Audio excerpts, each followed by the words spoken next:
Alright, picture this. West Bengal, once the crown jewel of India's economy, factories humming, ports buzzing, a real powerhouse. Now, it's barely keeping up with other states.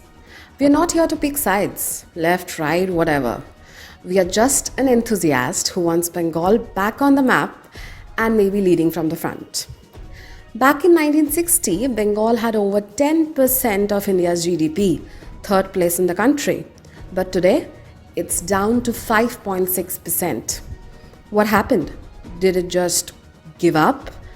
Meanwhile, other states are chasing Tesla manufacturing plants or Google's biggest offshore campus. And here we are, clapping for small wins? It's disheartening, right? Welcome to Bongophile. In this video, we dig into why Bengal is stuck while others sprint ahead. Let's test some ideas, ditch the excuses, and figure out what's real, sector by sector. So first, let's look at the big picture. Bengal's economy in 2024-25, 18.8 lakh crore rupees, sixth in India. Growth rates a decent 12%, beating the national 7.3%. Sounds promising, right? But then you check per capita income, 2 lakh rupees, way below the national average. Meanwhile, Maharashtra is flexing 41 lakh crore. Tamil Nadu is at 30 lakh crore.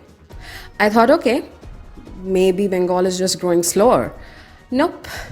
Its share of India's GDP has halved since the 60s. Tried blaming population or size, but that didn't hold up. Other states grew despite similar challenges. Refuse that excuse. Something is off here, and it's not just bad luck. Let's break it down.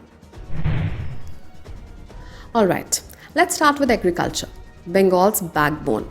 It contributes 12% to the state's GSDP, higher than many industrial states. Over 43% of Bengal's workforce, nearly half, is tied to farming. Rice is king here with a yield of about 2,900 kilograms per hectare. But here's the problem. That's way below the global average of 4,500 kilograms. Schemes like Krishak Bandhu, pumping in 5,800 crores this year, are helping farmers too. But let's be real. Bengal's over-reliance on agriculture is holding it back. Too many people are stuck in low productivity jobs. Modern tools, barely there. Irrigation, spotty. And the focus on rice over high-value crops like fruits or spices is keeping income growth. So what's the fix? Maybe diversifying a bit, like horticulture or exports, the way Kerala has figured it out. We wonder if agri-tech, things like drones or precision farming, could nudge those yields up a little bit and build more cold storage so tea and veggies can reach global markets. Bengal has got this land, it's there, waiting. Maybe it's just about finding the right vision to make it work. Now let's talk industry, or the lack of it.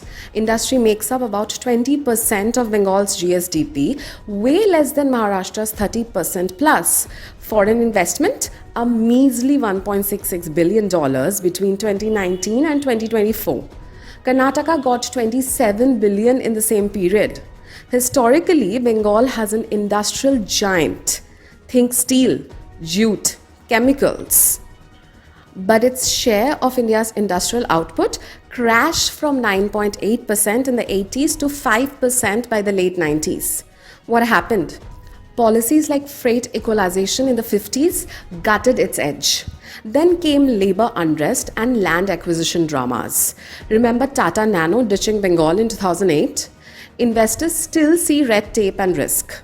But it's not all doom. Projects like Jongol Shundari Kormonaguri promise 72,000 crore rupees and 1.5 lakh jobs. Bengal seems a bit slow to branch out. It's holding on to metals and food processing, while places like Tamil Nadu have jumped into autos and IT. The fix? Simplify land acquisition. Be transparent. Get locals on board. Offering some tax breaks or quicker approvals like Gujarat has done could help too. And with neighbors like Jharkhand and Odisha so rich in minerals, perhaps there's a chance to tap into steel or power. strengthening the policies we have got, or even introducing some fresh ones. might give it a boost. It feels like the potential is there, it's just the follow through that's been tricky. Next up, services, the bright spot. The sector is 55% of Bengal's GSDP and growing fast at 15% a year. IT exports hit 22,900 crore rupees back in 2018 to 19, and the state is aiming for 25% of India's IT pie by 2030. Kolkata's Sector 5 hosts 1,500 companies, TCS, Infosys, you name it. Bengal's Silicon Valley in Newtown is scaling up too. But here's the reality check. Bengal is playing catch up. Bangaluru's IT revenue is 2 lakh crore, 10 times Bengal's. Why? Late start, smaller scale, and brain drain. Talent is fleeting to southern hubs. Urban employment is high too. Service growth isn't creating enough jobs yet. So what could we do? Maybe expanding tech education, perhaps more institutes like IITs to keep our talent closer to home would make a difference. We could think about building IT hubs beyond Kolkata, places like Shiliguri or Durgapur perhaps. And what if we marketed Bengal to the world? Affordable like Bangalore, just as well connected. Imagine if the state could draw in giants like FANG too. Those big names could really shift things. There's also talk of GCCs, those global capability centers, and maybe semiconductor policies that could give us a lift.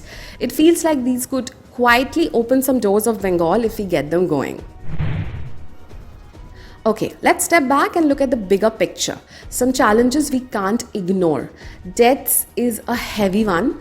We thought, well, every state's got debt, right?